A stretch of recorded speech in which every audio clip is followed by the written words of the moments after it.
Good evening, folks. First of all, the housework. I'm smoking my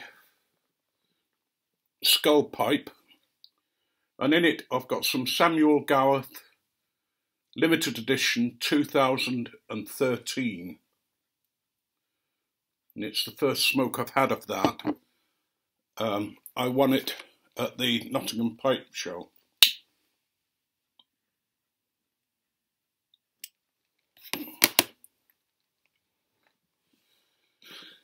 And it's very smooth, very nice.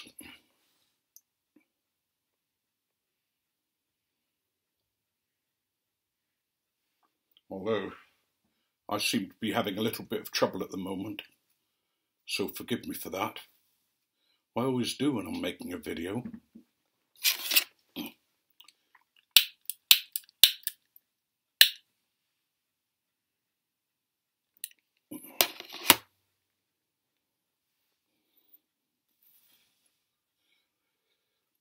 This is a VRF to the Quaker Piper on his 100+ subs giveaway. And it's possibly one of the hardest giveaway questions I've had. The Quaker Piper wants us to do a review on some music, and it's experimental music. Very modern, very unusual.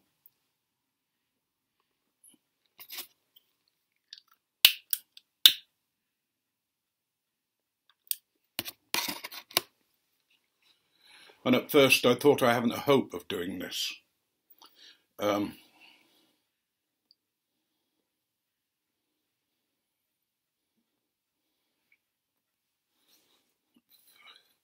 I'm not a musician, I can't read music. I can hold a note, but I'm slightly deaf, so what I hear and what's played might not be the right thing. However, I've chosen Stephen Thutt and his piece 5 3 Boxes. And as I watched it, I began to like it. I didn't think I would.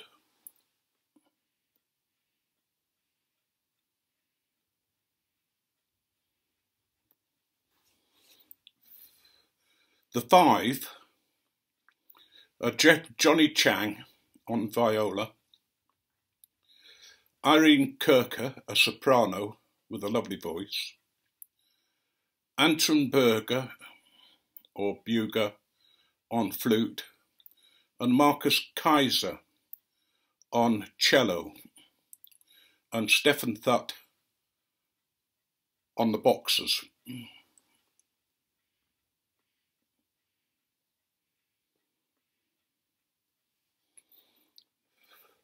The piece opens with the camera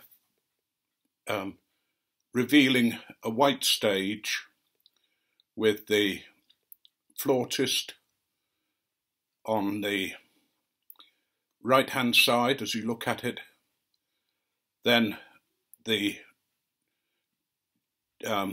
cello, then the soprano, and on the left hand side the viola.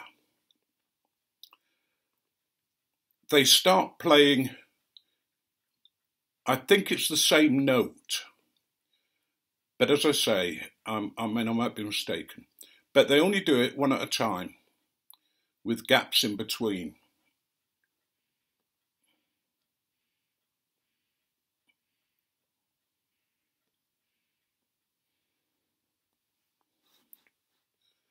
And as you listen, each instrument is very pure on that note.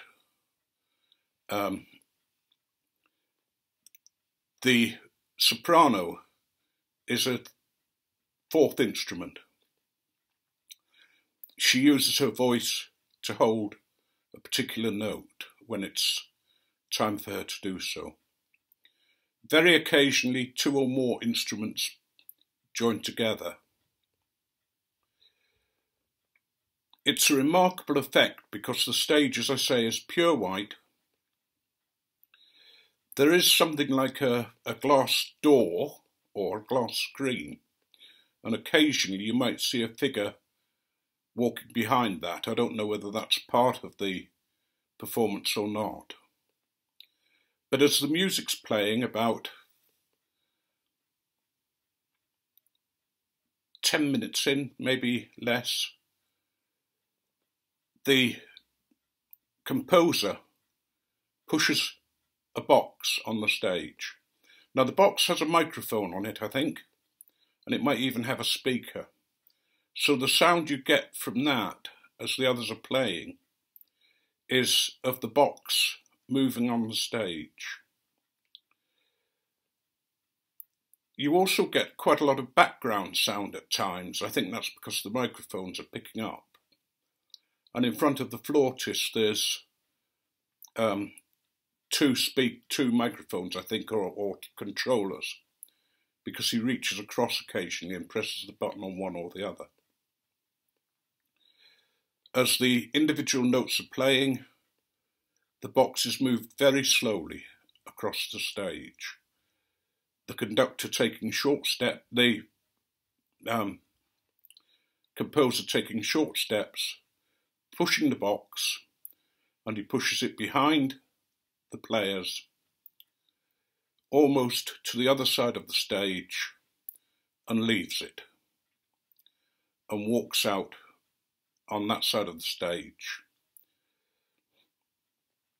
Meanwhile, the musicians are still playing, and I guess the box on the microphone on the box is picking up things from there as well.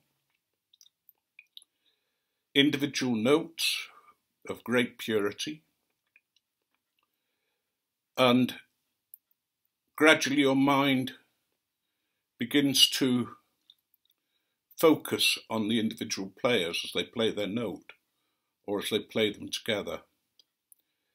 You can always tell when the soprano's going to sing, when the soprano's note comes up, because she taps her hand with a tuning fork and puts it to her ear to get the right note. It's remarkable how the notes and the sound from the box when it's moving seem to combine in some way. And then a few minutes later, the composer pushes another box, this time from the side of the stage he left, and pushes it across to the flautist, I think. I might get these the wrong way around. And the third box is a pure white box that he pushes across to where the viola player's playing. And while all this is going on, the musicians just very quietly, when their time comes, play their note. Then there's silence for a while, and somebody else will play a note, and so on. Now, I've always been frustrated by such a performance before, because it never seems to make sense to me. But in some way, this appealed to me. I found my mind going into a meditative mood, and it was important that that single note, as it was played on the different instruments and the instrument of the voice. About just over halfway through, the composer comes on again and removes one of the boxes. And again you hear the sound, I think it is of the box through the microphone on the box. You hear again the noise that microphone's picking up. and you hear the individual musicians playing their note, and as I say, very occasionally 2, 3 or 4 instruments will play together. And I say 4 instruments because the soprano's voice is used as an instrument, not as a song or anything like that. She's just singing the one note. And it's remarkable how accomplished those musicians are at doing that one note. It must take a lot of skill and a lot of concentration to do that, and to come in at the right time. Although I wouldn't know whether they'd missed a beat or not, whether they'd missed a time. But as I say, it's a remarkable piece. It seems to draw you in, that white stage, with those 4 figures on it, sat in chairs, and the occasional glimpse of Stefan as he pushes his box along very quietly, very slowly, across the stage, and that sound's picked up.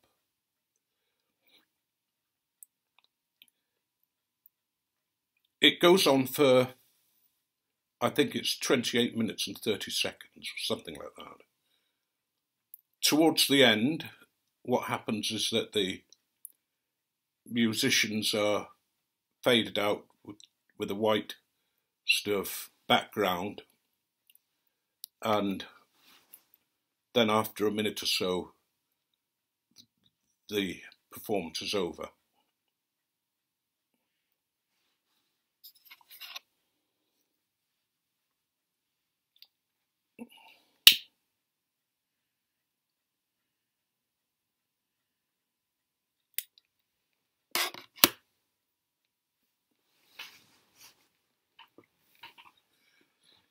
I was particularly struck by the variation of the different instruments, how that note sounded as they played it. And the note was held for quite a long time. I mean, it's no easy feat to do that, I don't think, to draw the bow slowly across the instrument, and that pure note continuing. I'm sure if I did it, there'd be a juddering and a moving of the bow, but when they did it, the bow was just held and drawn slowly across the instrument, and the flautist, to hit that note with the purity that he did, I think is remarkable.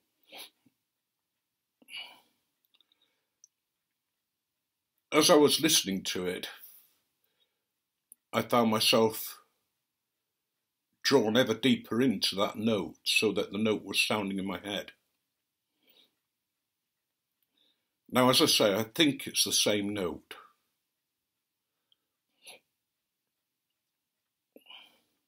I don't know what note it was. It might even be a G, but I don't know. But as far as I'm aware, that there weren't different notes. I mean, I do have difficulty sometimes picking up slight variations in pitch and in they certainly didn't change octave.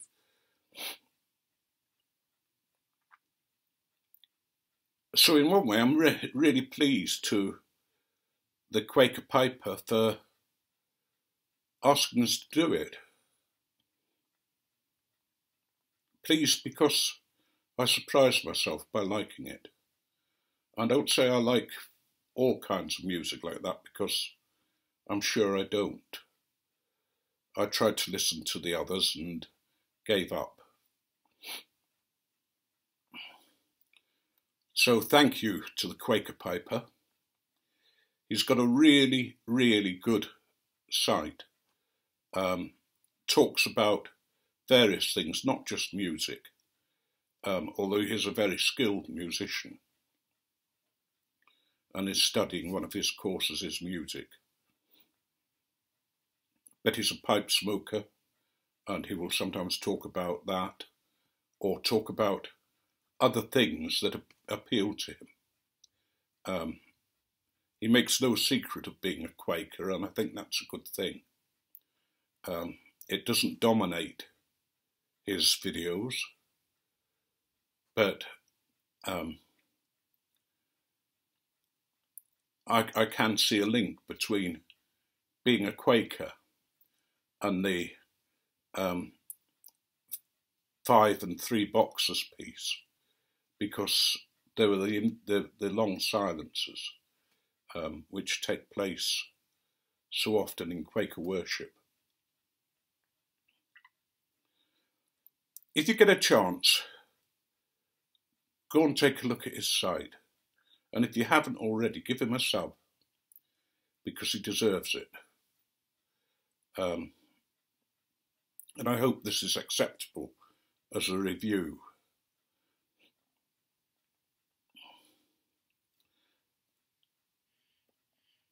I really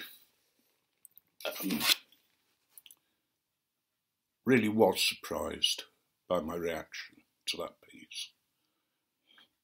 Whether I've been right in my assessment or not, that's how it felt to me. That's how it seemed to me. And if I've got it totally wrong, I don't think it matters, because I think with a piece like that, it's what you get out of it yourself. I suppose it's like modern art. Everybody gets something else out of it.